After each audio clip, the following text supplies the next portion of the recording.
It's with great honor that I present our next plenary speaker. I don't know where to start, so I asked Dr. Kumar Velu, if he would like me to introduce him with a few words. And he said, well, there's a conference book, and if they read the conference book, they'll know what they need to know about me. So the information's up there. I would like to say one very important thing, and that is that Dr. Kumar Velu has a book coming out. It's already available for pre-order on Amazon.com, and it's called Language Teacher Education for Global Society. It's by Routledge, and it will be out in December. And currently, Dr. Kumar Velu is at San Jose State University in California, and I'm not going to waste any of his time anymore.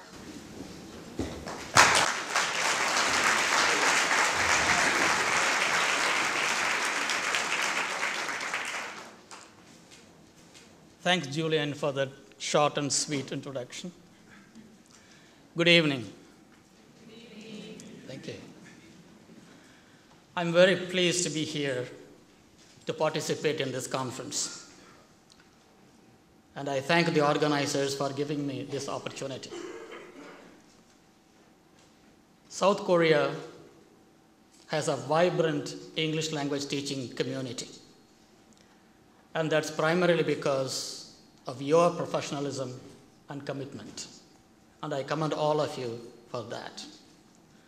I also wish to commend the organizers for choosing a conference theme that's highly relevant and timely. There is absolutely no doubt that the processes of cultural globalization demand that we push our paradigms and connect with cultures. And it is with that thematic focus in mind that I wish to share with you some of my thoughts on what we English language teachers can do to push our pedagogic paradigms in order to make connections between global cultures and local identities. The key factor here is not global, is not culture, but identity. Because identity actually covers all the cultural developments that are taking place today in our world, which is highly globalized and globalizing. Therefore, please allow me to begin with the concept of identity itself. Now, one would imagine that the concept of identity, which we talk about all the time, must be something very easy to define, but that is just not the case. In fact, the concept of identity has been explored for a long, long time in as varied disciplines as anthropology, psychology, sociology, philosophy, theology, literature, and other disciplines in humanities and social sciences. But in spite of that long exploration, there is very little consensus about what constitutes identity or how it is formed or reformed. But in spite of this paucity of acceptable definition, it has created a lot of frustration among sociologists and others who openly say that identity has proved to be one of the most vexing and vexed topics in the social sciences and humanities. But at the same time, there is some kind of an understanding that one thing that unites our understanding of the concept of identity is the idea of sameness. We talk about our identity because we have membership in a number of categories, in a number of entities: nation, ethnicity, race, religion, class, profession, gender, and other things. And if we belong to one of these entities, then all the other members who also belong to the same entity expect some kind of a common features among all the members. And that's because most of these markers of identities are shared by members of a particular category or a particular entity. So when people characterize me as a brown Indian American male professor, they are expecting in me automatically features of brownness, however that is defined, characteristics of Indian Americanness, of course, maleness. And when I say I am a professor, even strangers who don't know me expect me to behave in a particular way. For instance, giving long, boring lectures. So in spite of this sameness, which is a marker of individual identity, more than sameness, what is crucial for identity is difference. Because sameness and difference are in a way twins. They coexist. And difference stands out as an identity marker more than sameness. That's because I can easily say I am who I am because I'm not you. And each one of you can say the same thing. You are who you are because you are not me. And you are not the person sitting next to you. So that's where the difference comes in. The French journalist Amin Maalouf captured this wonderfully well. My identity is what prevents me from being identical to anybody else. So each one of us, in spite of the sameness that I talked about, each one of us, we have unique characteristics of our own identity, our own personality. Okay? Even within our own family, we maintain separate identities. We maintain differences between spouses, between sisters, between brothers. So the difference is very crucial. Closely associated with the markers of identity is the concept of self-identity, which simply means one's sense of self. Who am I? And that's a very crucial question in determining one's identity. And this sense of self has something to do with the relationship between the individual and the community, and also how the individual navigates, negotiates self and society. Okay. Now, I said earlier that the concept of identity has been studied for a long time. And if you look at the literature, particularly sociological and anthropological literature, you find at least two broad meta-narratives about the concept of self. One is modernism, and the other is postmodernism. Now, I can give you a 2-hour lecture on each one of these, but I don't want to keep you here till midnight. So I will let me briefly say what modernism is and what postmodernism is. Now, the idea of modernity, what exactly is the period of modernity? There are quite a lot of differences even among sociologists. But roughly speaking, it spans a long period of time from post-feudal Europe, which is the end of 16th century, beginning of 17th century, till early 20th century. So that's a rough time frame. But during this period of modernity, individuals are merely creatures of their community because they are very closely, almost inextricably, linked to pre-existing national norms, societal norms, and also because of their affiliation to their family, to their community. In other words, they do not have an independent identity.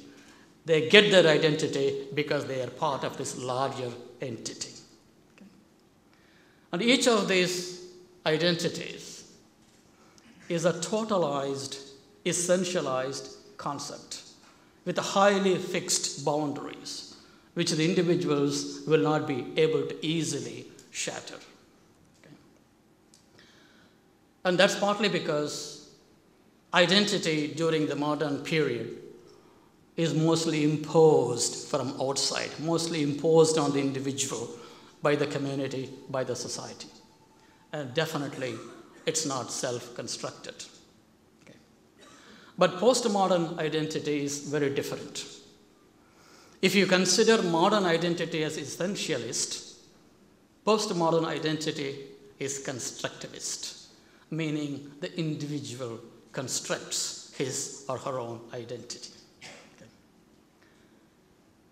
It's true that some of the identities of the individual are shaped by inherited traditions, like birth, race, by external factors, like culture, history, power relationship, but most importantly, by individual agency. So in spite of these external forces, the individual always retains some degree of freedom, some degree of flexibility in forming his or her own identity. Okay.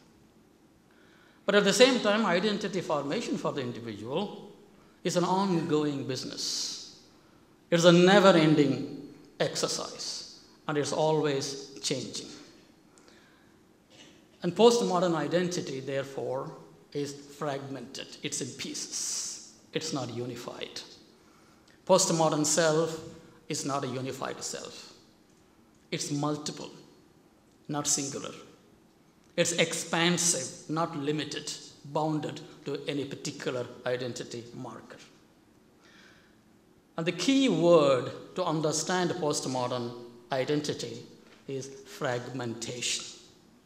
In fact, sociologist Charles Ferguson states that identity is the continuous creation of the fragment, a bricolage of the disjointed. So that gives you an idea of how fragmented individual identity is in this postmodern period. It's true that postmodernism gives us a much greater explanation. It has a greater explanatory power, helping us understand the concept of self, the concept of identity. No doubt about it. But at the same time, it seems to me that we need a much broader perspective, even broader than postmodernism, in this globalized and globalizing world. And this new perspective may be called globalism. And I believe that this new perspective is necessitated by the fast changing, fast developing realities that we are faced with today. And what exactly are those realities? And I divide these contemporary realities into 4 different categories. Global reality, national reality, social reality, and individual reality. And these realities shape each other and is shaped by the other. So what exactly do I mean by a global reality? Look what's happening around the world. The world is gripped with the forces of economic as well as cultural globalization. Secondly, this thing called internetization. It's doing marvelous changes in our perspective, in our outlook. That's partly because sitting in our drawing room, we will be able to make connections to faraway places, to people in faraway world. And what has been the result of both economic and cultural globalization and the processes of internetization are that the world is becoming smaller and smaller. Three big characteristics of the modern world: dwindling space. Distance doesn't matter. Just yesterday I was in San Francisco. Here I am today.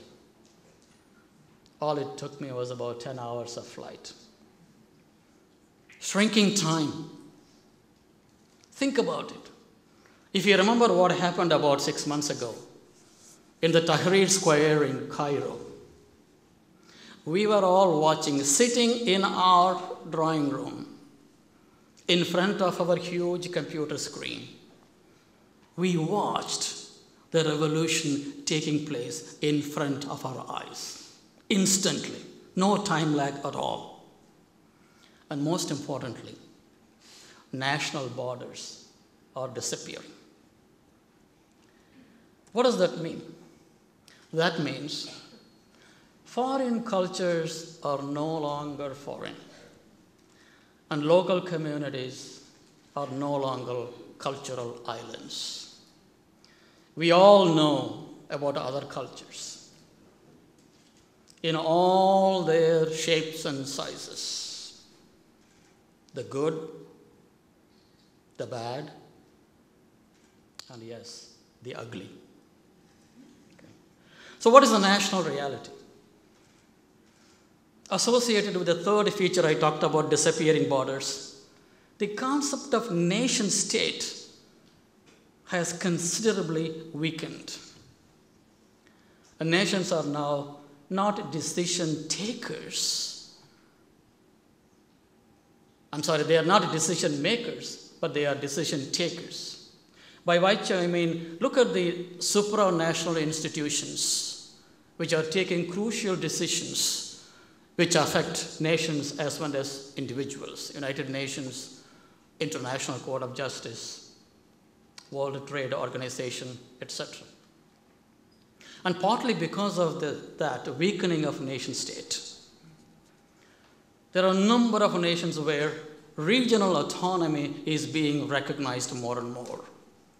The Canadian province of Quebec is a good example. Scotland, which has its own parliament.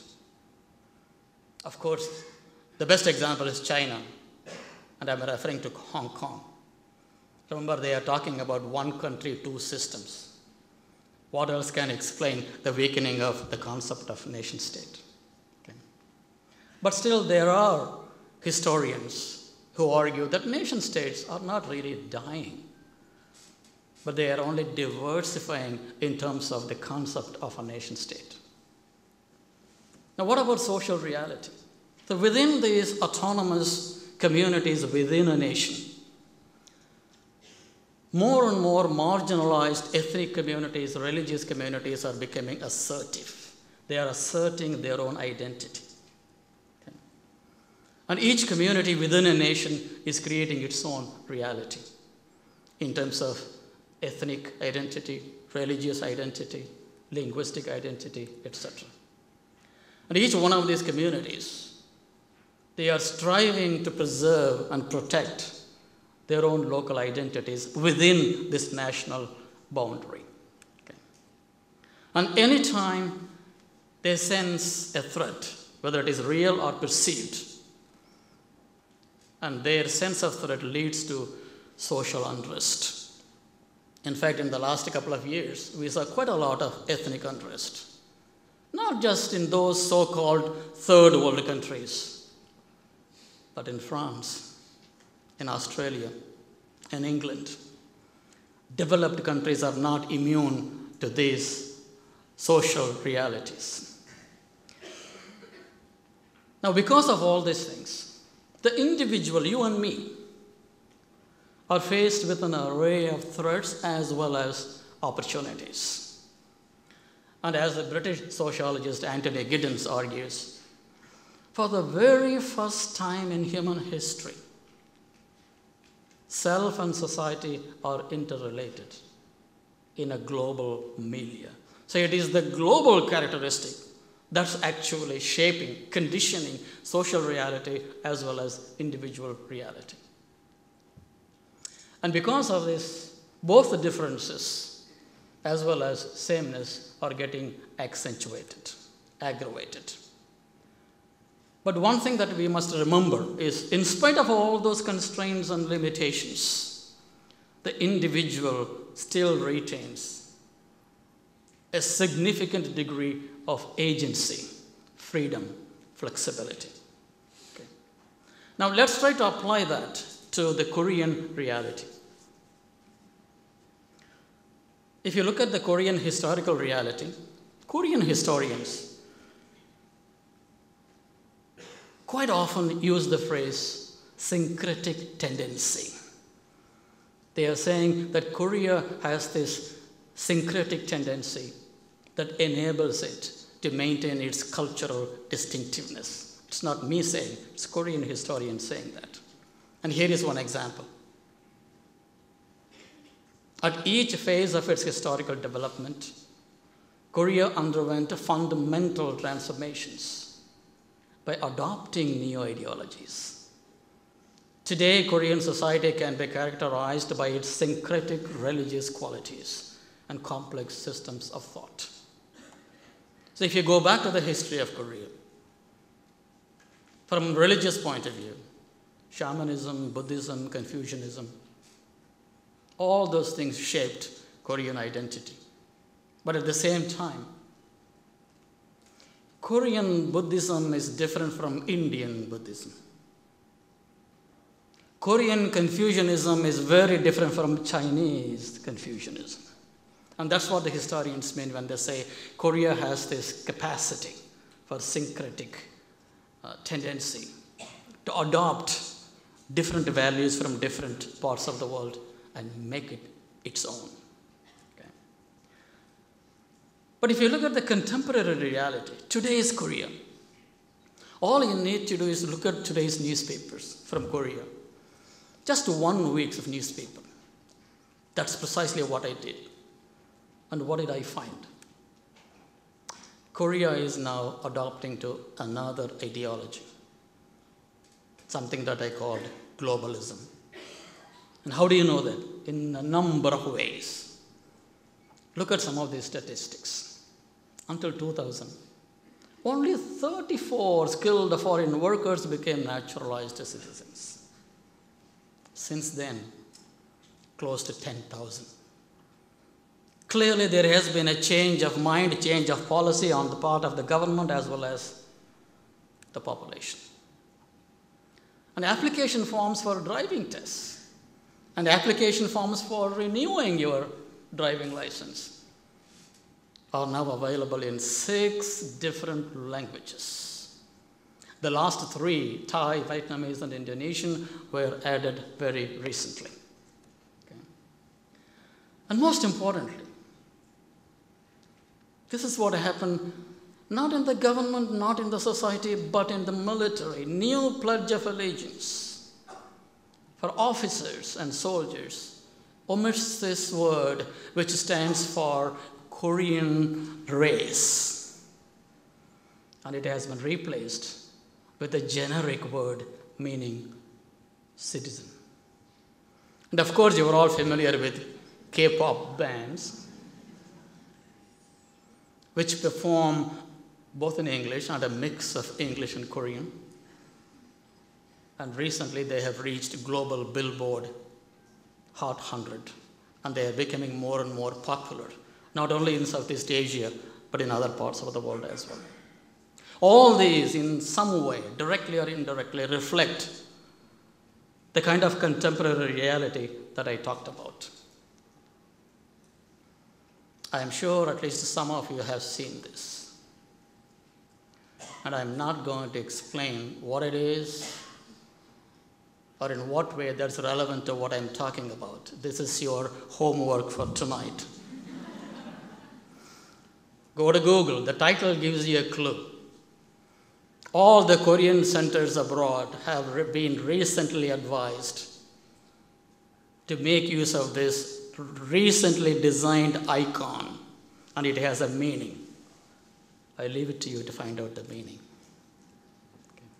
So what do all these things mean for individual identity formation? It means that contemporary identities are constructed at this complex intersection between individual, social, national, and global realities. Nobody can escape the pulls and pressures of these realities in forming one's own identity. And identity formation in these days requires critical knowledge to differentiate ideas from ideologies, information from disinformation. It also requires a willingness and an ability to transgress artificial boundaries imposed on the individual by vested interests, political interests, or otherwise. And because of all these things, even the idea of citizenship is changing. So now we talk about multiple identities and flexible citizenship. The idea of dual citizenship is picking up. There are a number of countries now who are willing to give their citizens dual citizenship. And therefore, my argument is, if we want to fully understand these contemporary realities and shape our own individual identity, we need to develop what I call global cultural consciousness. Okay.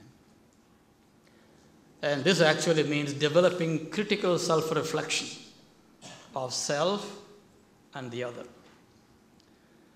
Keeping in mind that we understand ourselves better by understanding others.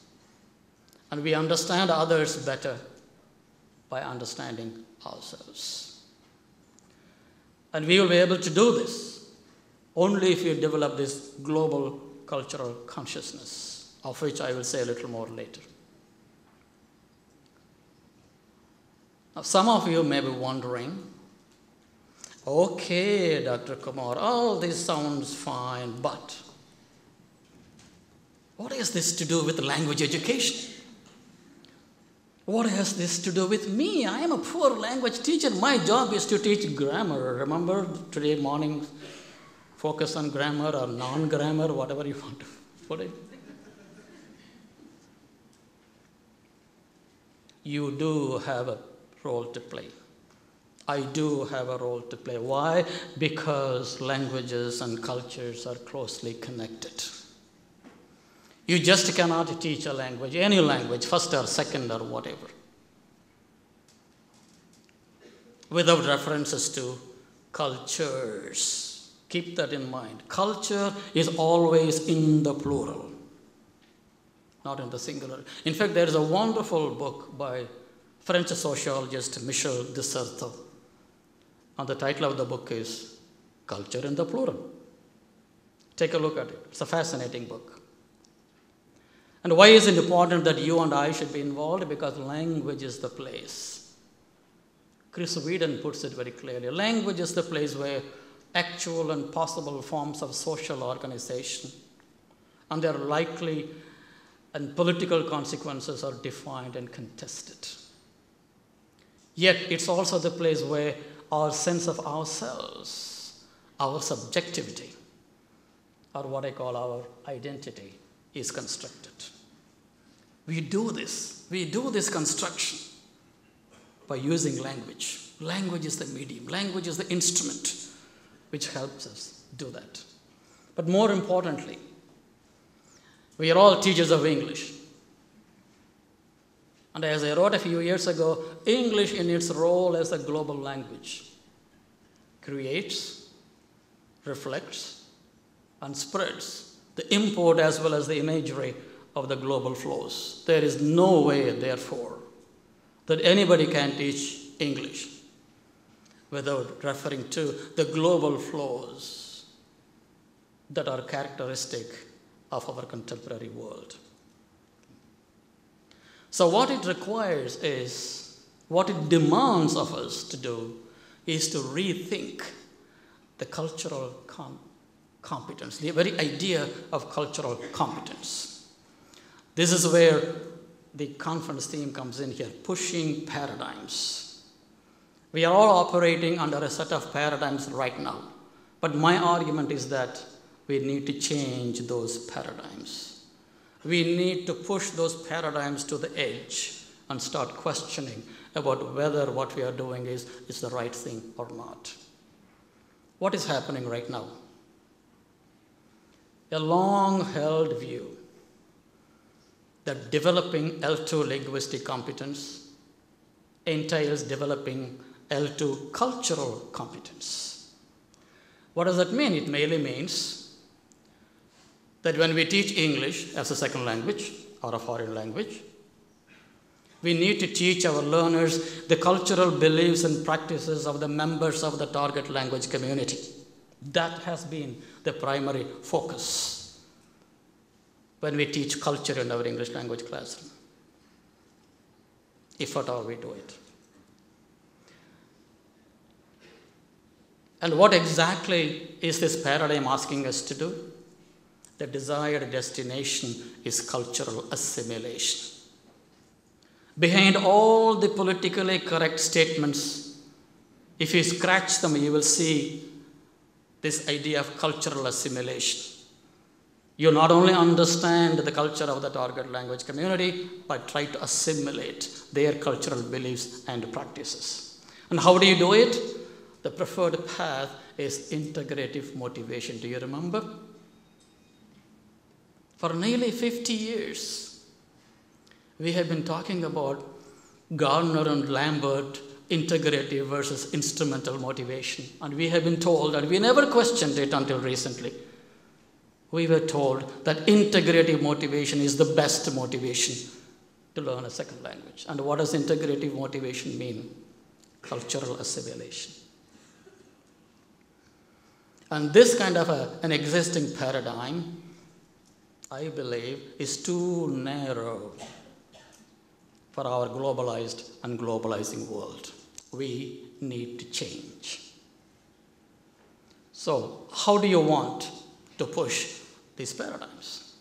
Number one, we need to aim at raising global cultural consciousness, grounded in contemporary realities of national, social, individual, and global realities.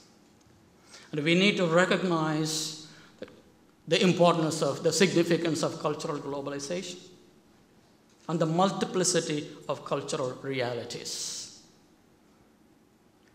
And we should stop treating our learners as cultural tabula rasa, as if they come to our classroom with a cultural blank slate and we can write whatever we want on it.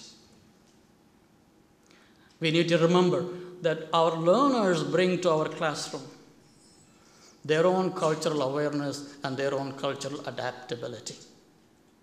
They know a lot more about the cultural field globally than we do. They know a lot more about Lady Gaga, Madonna, Britney Spears than you and I do.